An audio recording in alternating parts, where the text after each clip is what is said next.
Miss Evropa Güler Erdoğan ka vdekur tragjikisht pasi tentoi të largohej nga policia. Modelja 27 vjeçare thuhet se ishte nën efektin e alkoolit kur u ndalua nga autoritetet në Giresun. Pasi dështoi në testin e alkoolit, ajo tentoi të arratisej duke rënë nga ura dhe duke u goditur nga një automjet.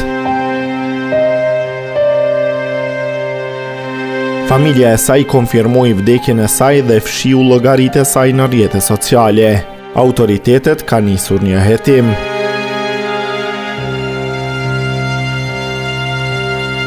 Güler kishte luftuar më parë me probleme të shëndetit mendor dhe kishte tentuar edhe vetvrasjen në të kaluarën.